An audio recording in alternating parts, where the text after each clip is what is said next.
Brought to you bye रजनीगंधा। यूं ही नहीं ताज ताज बन जाता है, शिल्पकारों का हुनर और चुनिंदा संगमरमर ताज को नायाब बनाते हैं। कुछ ऐसे ही चुनिंदा जगहों से बस खास ही चुनकर लाता हूँ। कतरे कतरे को मैं हीरे सा परखता हूँ। यूं ही नहीं मैं रजनीगंधा बन जाता हूँ। उपेंद्र कुशवाहा जी, बहुत बहुत स्वागत है आपका बिहार तक के इस हमारे बैठक में। और बड़ी संख्या में दर्शक भी आए हैं, आपको सुनना चाहते हैं। चलिए शुरुआत करते हैं सर। चलिए, जो सबसे अहम सवाल है इस चुनावी मौसम में, सीट शेयरिंग। मीटिंग लगातार हो रही है, कुछ कंक्लूड नहीं हो रहा है, ऐसी चर्चाएं हैं। आप क्या कहना चाहेंगे, उम्मीद क्या है आपकी? देखिए, पहली बात तो अभी कोई औपचारिक मीटिंग की शुरुआत ही नहीं हुई है, तो यह कहना कि मीटिंग लगातार हो रही है और कंक्लूड नहीं हो रहा है, अभी बहुत उस रूप में नहीं कहा जा सकता है। अब समय आ ही गया है, मीटिंग्स भी होगी और कंक्लूजन भी होगा। और जहाँ तक उम्मीद मेरी ओर से क्या है, तो उम्मीद जो कुछ भी है, हम जिस टेबल पर बैठेंगे बातचीत करने के लिए, वहाँ उसकी चर्चा करेंगे। सार्वजनिक रूप से इसकी चर्चा मुनासिब नहीं है। लेकिन इन सब के बीच जो लोग होते हैं, आपके साथ जुड़े हुए होते हैं, उनकी भी एक्सपेक्टेशन होती है, उनकी उम्मीदों का भी दबाव होता है। और पहले भी हमने देखा कि जेडीयू में कुछ खेल हुआ जिस वजह से आपको पार्टी भी छोड़नी पड़ी, तो दबाव महसूस करते हैं? नहीं, दबाव नहीं, दबाव तो साथियों की ओर से होता है, खासकर ऐसी परिस्थिति में, क्योंकि पूरे बिहार में पार्टी है। अब हर जगह हमारी पार्टी के साथी चुनाव लड़ना चाहते हैं, सबकी इच्छा रहती है कि हमको चुनाव में मौका मिले, तो इसका प्रेशर ज़रूर रहता है। तो इसके चलते, लेकिन ऐसा प्रेशर नहीं है जिसको लेकर कोई बहुत असहज हुआ जाए। ऐसी स्थिति रहती है और यह नॉर्मल स्थिति है। ठीक है। अगर हम बिहार की राजनीति में देखें तो दो ऐसे चेहरे हैं बड़े चेहरों में जिन पर अभी तक परिवारवाद का आरोप नहीं लगा। एक नीतीश कुमार, दूसरे उपेंद्र कुशवाहा। लेकिन निशांत के नाम की जिस तरीके से आपने मार्केटिंग की, कहा कि नीतीश जी को पार्टी उनको दे देना चाहिए, उनको सरकार चलानी चाहिए, तो जब तेजस्वी का नाम आता है तो परिवारवाद आपको बुरा लगता है, नीतीश जी का नाम आता है तो आप उनको, निशांत जी को जिम्मेदारी देने की अपील कर देते हैं। देखिए, एक तो मार्केटिंग मैंने की निशांत का नाम लेकर के, ऐसा बिल्कुल नहीं है, और मेरा कोई मकसद मार्केटिंग करने का था भी नहीं। जहाँ तक निशांत और तेजस्वी या किसी और नेता के परिवार से कोई व्यक्ति आए, यह सवाल है, तो इसके बारे में मेरी स्पष्ट मान्यता है कि कोई भी यूथ है, अगर वह राजनीति में आना चाहता है और उसके परिवार में कोई व्यक्ति पहले से राजनीति में हैं, सिर्फ इस कारण से उसको वंचित कर दिया जाए, यह मुनासिब नहीं है। उसका अधिकार नहीं है क्या? उसका भी अधिकार है।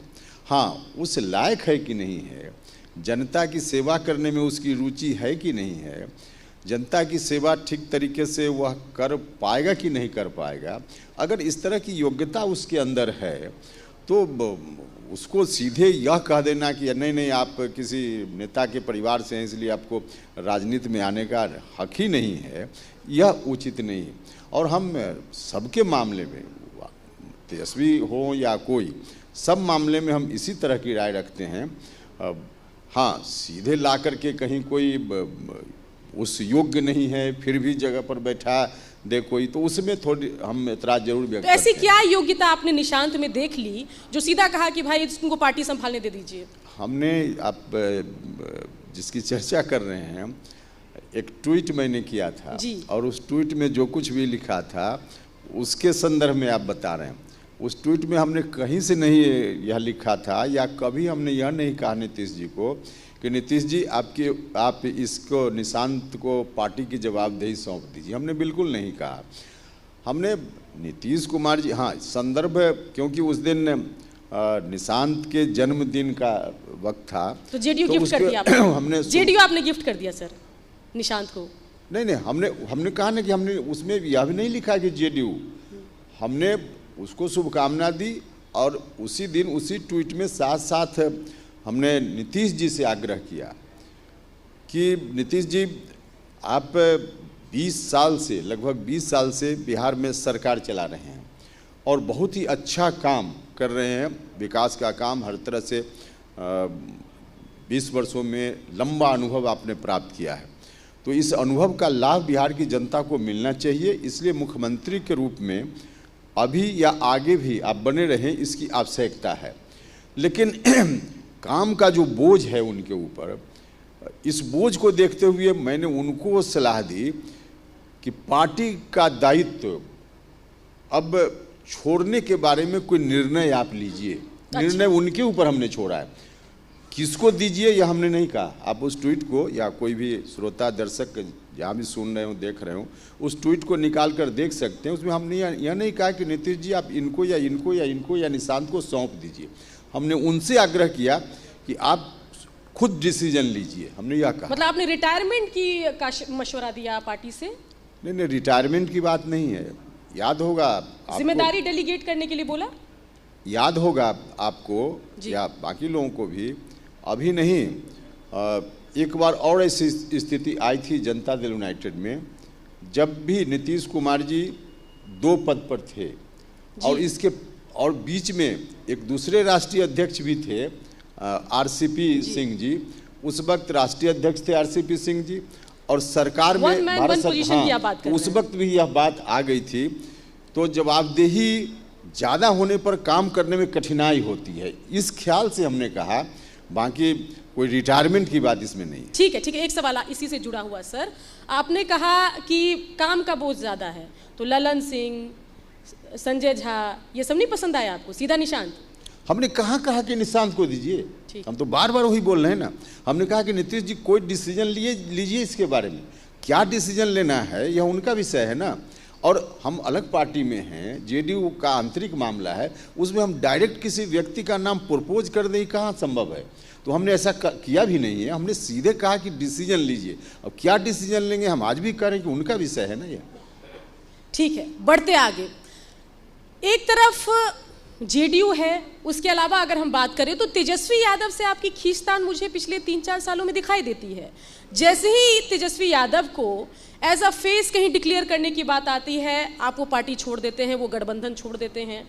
हमने 19 में देखा कि आप महागठबंधन की तरफ थे, लेकिन 20 में जैसे ही फेस घोषित किया गया तो आप अलग हो गए। फिर आप जेडीयू में गए, वहाँ नीतीश कुमार ने बोला कि अब तेजस्वी यादव को ही सब देखना है। फिर आपने जेडीयू भी छोड़कर आरएलएम पार्टी बना ली, अपने पुराने लोगों को इकट्ठा कर लिया। तो ऐसी तेजस्वी यादव से आपको दिक्कत क्या है? तेजस्वी यादव से मुझको व्यक्तिगत रूप से कोई दिक्कत नहीं। वह जो सरकार थी आरजेडी की 2005 के पहले, उस समय जो खौफनाक मंजर बिहार का था, उसकी याद जब मन में आती है तो अंदर से दहल जाता है दिल।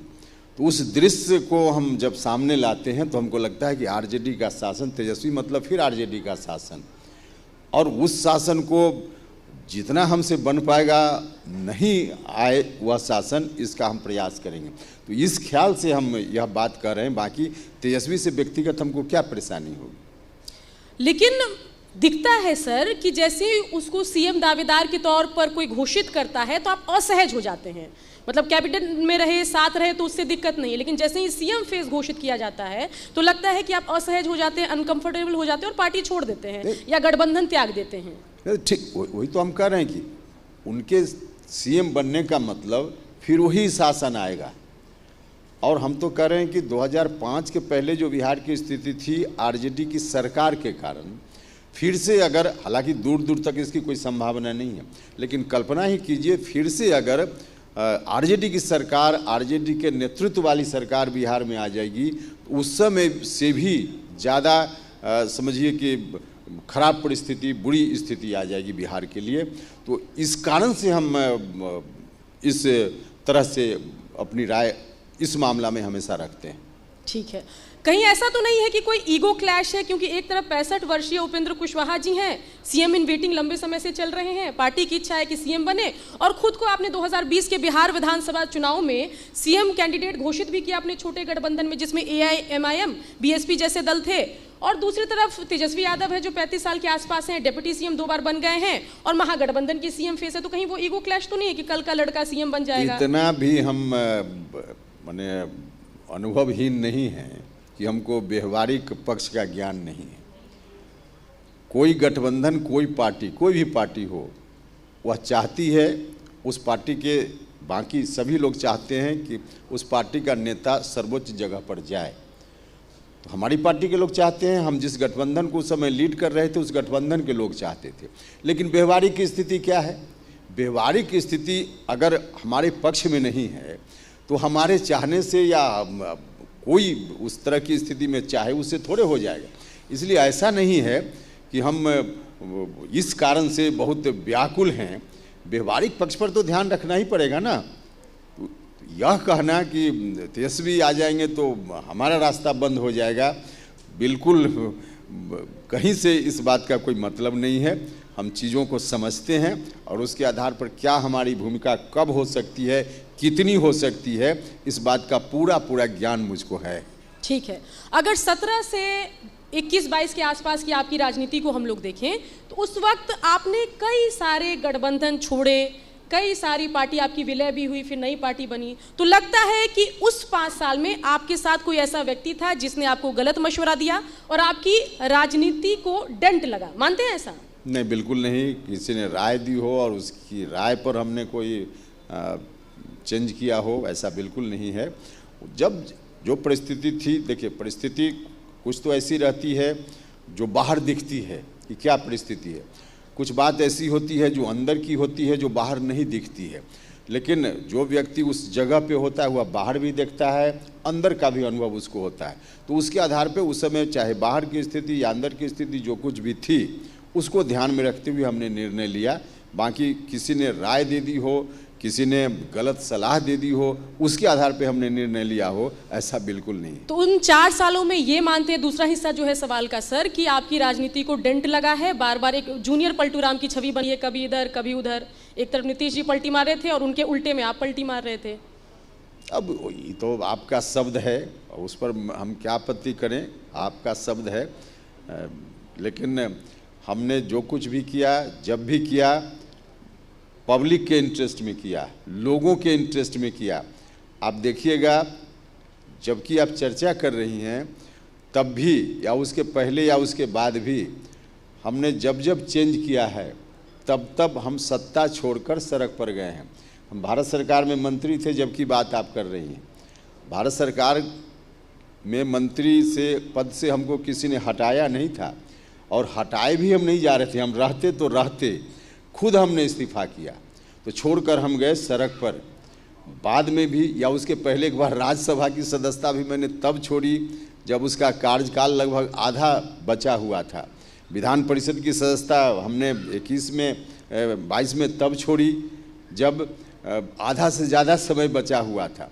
तो हम हमेशा सत्ता छोड़कर सड़क पर गए हैं जब भी हमने चेंज किया है। सामान्य तौर पे लोग संघर्ष छोड़कर सत्ता में जाने के लिए चेंज करते हैं, तब उनके ऊपर आरोप लगाना उचित है। हमने हमेशा सत्ता छोड़कर सड़क पर जाने का काम किया है, इसलिए मेरे ऊपर इस तरह का आरोप लगाना उचित नहीं है। ठीक है, 2014 में जब आप 3 लोकसभा सीट जीते तो मुझे लगता है कि आपकी राजनीति बहुत ज़्यादा ऊपर उठ रही थी। उसके बाद एक डाउनफॉल दिखने को मिला, काराकाट में भी बहुत चीज़ें हुई। तो क्या आपने कुंडली अपनी चेक कराई? कोई 7.5 तो नहीं चल रही है सर? देखिए, अभी तो मजाक जैसा हो जाएगा। हम कभी देखते हैं हमारे हाथ में कोई अंगूठी है? कोई अंगूठी नहीं है। मेरे गला में कुछ है? कुछ भी नहीं है। ऐसी चीज़ों में क्या पता होता तो स्थिति अलग होती। नहीं, बिल्कुल नहीं। हम उसमें कभी, हम अब तो एक अलग विषय है। हम अपने काम पर भरोसा रखते हैं, हम अपने साथियों का जो काम है, उनका जो सहयोग है, उस पर भरोसा रखते हैं। हम जनता के आशीर्वाद पर भरोसा रखते हैं, बाकी चीज़ पर भरोसा नहीं रखते हैं। ठीक है, जनता के आशीर्वाद की आपने बात की। माना जाता है कि वोट जो होता है वही जनता का आशीर्वाद माना जाता है। काराकाट सीट की मैं बात करूंगी सर, थोड़ा असहज आप हो जाएंगे। तीसरे नंबर पर आप रहे। पवन सिंह जो पैराशूट से उतरे और आपसे ज्यादा वोट ले आए, दूसरे नंबर पर रहे। बड़ा खेल हुआ, चुनाव आप हार गए और फायदा महागठबंधन हो गया। सिर्फ काराकाट सीट पर नहीं, उसके आसपास के कई लोकसभा सीटों पर महागठबंधन को फायदा हुआ। और कुशवाहा वोट बैंक ऐसा माना जाता है सर कि उसके बाद एनडीए से निकल करके महागठबंधन के पाले में 2024 के लोकसभा चुनाव में गया है। इसका आप विश्लेषण कर दीजिए। नहीं, बिल्कुल नहीं। वहाँ जो परिस्थिति हुई, चुनाव हम हार गए, अलग बात है, लेकिन उसका रिजल्ट इस रूप में बताना कि कुशवाहा चला गया महागठबंधन के साथ, बिल्कुल नहीं है। आप एक क्षेत्र पर ध्यान रखकर सिर्फ उसका विश्लेषण क्यों करते हैं? कई क्षेत्र बिहार में ऐसा है, भले चुनाव महागठबंधन हार गया, अब वैशाली देख लीजिए, महागठबंधन हार गया, लेकिन एनडीए का कोर वोटर जात के आधार पे महागठबंधन के साथ गया। वह कुशवाहा नहीं था, कोई और जात के लोग थे। मतलब मेरे कहने का कि सिर्फ कुशवाहा ही कहीं चला गया महागठबंधन की ओर, जो एनडीए का वोटर होना चाहिए था, ऐसा नहीं है। अलग अलग कंस्टिट्यूंसी में अलग अलग दूसरी जात के लोग भी गए हैं। 100% किसी भी जात का वोट एनडीए के साथ हो गया या महागठबंधन के साथ हो गया, ऐसा नहीं है। इसलिए सिर्फ कुशवाहा को कटघरा में खड़ा करना मुनासिब नहीं है। हाँ, काराकाट की जो परिस्थिति बनी, उस परिस्थिति का असर अगल बगल के कंस्टिट्यूंसी में जरूर हुआ। तो घात होगा तो प्रतिघात भी होगा, ये स्वाभाविक चीज़ है कि हमारे आपके चाहने से नहीं होता है, न चाहने से रुकता है, स्वाभाविक है, ऑटोमेटिक होता है। तो कहीं घात हुआ तो उसका प्रतिघात हुआ, तो परिणाम सामने है। तो कहीं ना कहीं जो आपके एनडीए के अंदर लेग पुलिंग चल रही है सर, क्रैब मानसिकता कहते हैं कि भाई कोई बढ़ रहा है तो उसका पाँव खींच लो, तो उसका नुकसान एनडीए को हुआ। आपने ऊपर जाकर बातचीत की कि इस तरह की जो चीज़ें चलती है, खेल होता है, इससे एज अ गठबंधन नुकसान होता है, ऐसा कहा आपने ऊपर जाकर? देखिए, यह कहने की जरूरत मुझको नहीं पड़ी, इसलिए कि जरूरत तब पड़ती जब काराकाट में ही उसका असर होता। जो कुछ भी हुआ, असर उसका आसपास के कई कंस्टिट्यूंसी में हो गया। तो यहाँ से उसके कारण घात प्रतिघात के कारण जो ध्वनि निकली, वह ध्वनि स्वतः दिल्ली तक पहुँच गई, उसमें मुझको पहुँचाने की जरूरत नहीं पड़ी। तो इसी रूप में है। 8% की आबादी मानी जाती है कुशवाहा समाज की, उसके आप नेता बने। नीतीश कुमार ने 2004 में ही आपके जो है टैलेंट को पहचाना, बड़ा मौका दिया, लेकिन वही है कि उसके बाद राजनीति आपकी बढ़ नहीं पा रही है। मैं तो 14 से मानती हूँ सर कि थोड़ी घट ही रही है। तो व्हाट वेंट रॉन्ग? बड़े ऐसे तेजस्वी यादव, चिराग पासवान, इस तरह के नेता सामने आ गए, इस वजह से आप कैसे एनालिसिस करते हैं? नहीं, देखिए, आपका अपना विश्लेषण है कि घट रहा है, बढ़ रहा है। मेरा मानना है कि हमने जब से राजनीति में कुछ अपने ढंग से रास्ता अख्तियार करना शुरू किया, और जो कुछ भी मेरे खिलाफ साजिश कहिए या एक तरह से चलता है, कहीं भी लोग विरोध में आ जाते हैं। तो अगर दूसरा कोई व्यक्ति होता या हम ही उस जगह कुछ अपने हिसाब से रास्ता अख्तियार करने का निर्णय हमने नहीं लिया होता, तो उपेंद्र कुशवाहा आज यहाँ आपके साथ इस मंच पर नहीं होता, गांव में जाकर सिमट गया होता। लेकिन हमने अपना रास्ता अख्तियार किया, लोगों का सहयोग मिला, तो तमाम तरह की झंझावातों से जूझते हुए भी उपेंद्र कुशवाहा आज मैदान जंग में डटा हुआ है।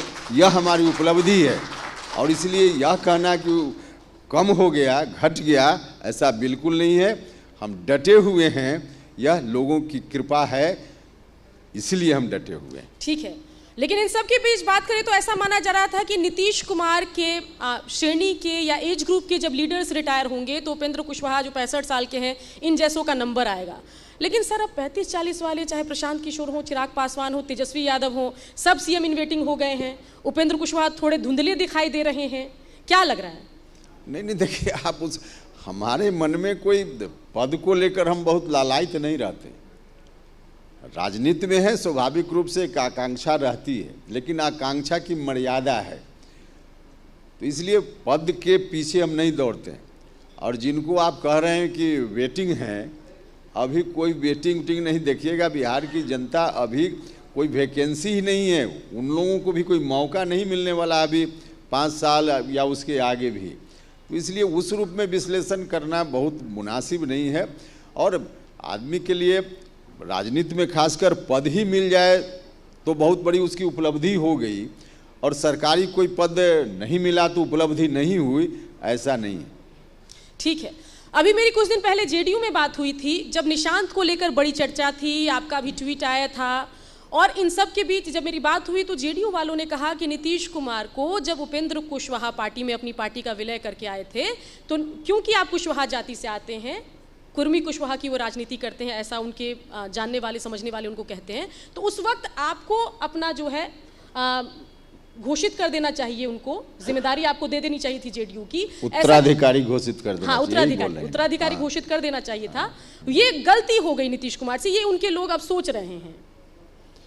नहीं, देखिए, हम ऐसा नहीं मानते कि मुझको उत्तराधिकारी घोषित करना चाहिए था। यह बात डील क्या हुई थी सर? लेकिन जब पार्टी विलय किए, जमी जमाई पार्टी विलय किए, जेडीयू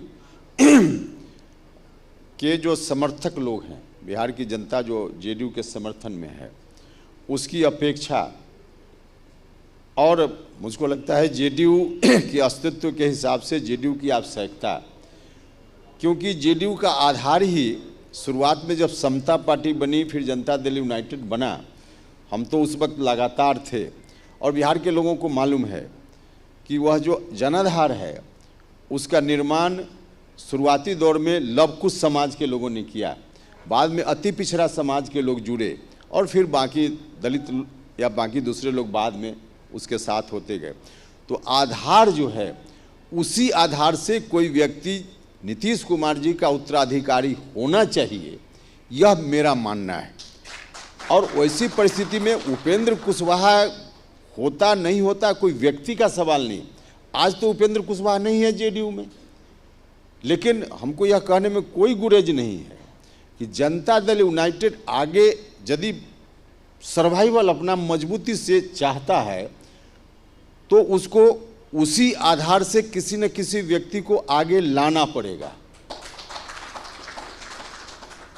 अन्यथा अगर कुछ और उसमें रास्ता निकालने की कोशिश हुई तो जनता दल यूनाइटेड का बहुत बड़ा नुकसान आगे हो सकता है। चुनाव का वक्त है, फिर भी हम इतना कहने का रिस्क ले रहे हैं, इसलिए कह रहे हैं कि यह सच्चाई है।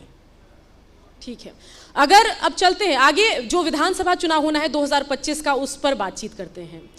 जितने भी सर्वे आ रहे हैं, अभी जो कुछ सर्वे आए हैं उसमें एनडीए को बढ़त दिखाई दे रही है। आप लोग कैसे देख रहे हैं? क्या कुछ तैयारी है चुनाव को लेकर? और आपकी एक रैली भी होने वाली है, उसको शक्ति प्रदर्शन के तौर पर भी देखा जा रहा है। परिसीमन सुधार का आप नाम दे रहे हैं, लेकिन माना जा रहा है कि बात जो है शक्ति प्रदर्शन का ही है। देखिए, एक तो सर्वे की बात है, सर्वे का भी कोई बहुत मतलब नहीं है। ठीक है, बढ़त है हम लोगों के पक्ष में, फिर भी उसको देखकर हम बहुत प्रसन्न, या सर्वे में कभी नीचे आ जाए तो उसको देखकर बहुत मन को दुखी कर लेना, हम इसमें नहीं रहते। अभी तो चुनाव आए, 1 महीना लगभग है, आचार संहिता आएगी, फिर वोटिंग होगा, इत्यादि इत्यादि। जनता, लेकिन मुख्य रूप से अभी बिहार में हमने भी कुछ दिन पहले दौरा किया है और हम लोग घूमते ही रहते हैं, तो जनता का रुझान जबरदस्त रूप से एनडीए के पक्ष में है। तो इसलिए सर्वे में कम आए ज़्यादा आए वह विषय नहीं है, जनता का रुझान एनडीए के पक्ष में है, इसलिए एनडीए की सरकार तो बनेगी, इसमें कहाँ कोई दो राय है। निश्चित रूप से एनडीए की सरकार बनेगी, यह है। अपनी रैली के बारे में भी बताइए। रैली, देखिए, रैली को हम कोई शक्ति प्रदर्शन के रूप में कर रहे हैं ऐसा नहीं है, इसलिए कि यह जो रैली है संवैधानिक अधिकार परिसीमन सुधार, यह पहली रैली हमारी नहीं है। हमने तो 2-2.5 महीना पहले ही रैली की शुरुआत की है, और बिहार में कई जगह रैली हमने की है, शाहबाद के इलाका में, विक्रमगंज में, मुजफ्फरपुर में, गया में, सब जगह, और बहुत ही शानदार तरीके से रैली वहाँ हुई है। अब चुनाव क्योंकि एकदम नज़दीक आ गया है, तो एक राज्य के स्तर पर रैली का आयोजन हमने किया है उसी विषय को लेकर।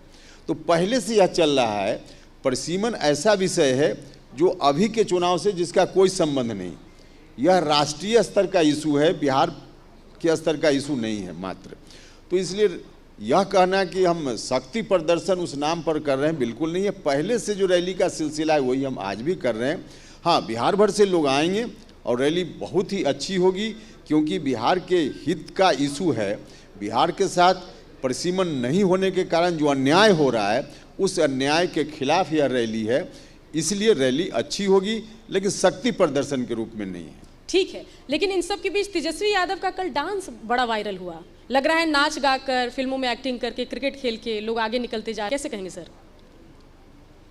अब देखिए, मुझको तो एतराज है, हालांकि बिल्कुल एतराज। नाचने में क्या दिक्कत है? कोई दिक्कत नहीं, नाचने में कोई दिक्कत नहीं, लेकिन कब नाचना चाहिए, कहाँ नाचना चाहिए, उसका मकसद क्या है, इस पर जरूर आदमी का ध्यान होना चाहिए। अब आपका मंच है यहाँ कुछ कहने सुनने का, यहाँ डांस कोई करने लगे, ठीक है, वो जहाँ घूम रहे थे, हमें ऐतराज नहीं। अगर आप करना चाहें तो जवाब दे सकते हैं तेजस्वी के डांस का। नहीं, हम तो कह रहे हैं कि तेजस्वी का एक मैसेज तेजस्वी के बारे में भी अच्छा नहीं गया होगा, मुझको यह कहने में कोई दिक्कत नहीं। एक सवाल सर मैं आपसे ये पूछना चाह रही हूँ कि प्रशांत किशोर अगर सड़क पर उतरते हैं, राहुल गांधी उतरते, तेजस्वी यादव कोई रैली करते तो खूब हल्ला होता है, लेकिन जब उपेंद्र कुशवाहा किसी मांग को लेकर, किसी मुद्दे को लेकर मैदान में उतरते हैं तो उतनी चर्चा नहीं होती। मार्केटिंग आपकी कमजोर है। देखिए, बाकी लोग कुछ करते हैं तो हल्ला होता है, हम कुछ करते हैं तो उसका असर होता है जहां असर होना चाहिए।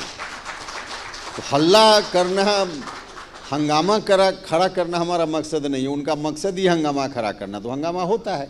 हमारा मकसद, हम तो जब हमने रैली या कोई अभियान चलाया है, कोई इशू हमने उठाया है, तो सिर्फ समस्या की चर्चा हमने नहीं की, हमने सॉल्यूशन भी बताया।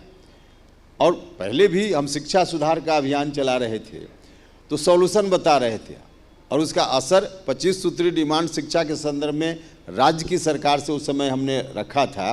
राज्य की सरकार पिछले कई वर्षों से लगातार उन्हीं मांगों को धीरे धीरे कार्यान्वित करते जा रही है, तो असर दिख रहा है। तो हम सिर्फ हंगामा नहीं खड़ा करते। नीतीश कुमार आपकी सुनते हैं ये तो समझ आ रहा है, निशांत का भी नाम आप कह रहे हैं आपने प्रपोज नहीं किया, लेकिन कई अखबारों ने इसी नाम से चलाया है कि भाई आपने उनका नाम प्रपोज किया है। देखते हैं आगे, सुनते हैं नहीं। हमें वक्त देने के लिए उपेंद्र कुशवाहा जी बहुत बहुत थैंक यू आपका।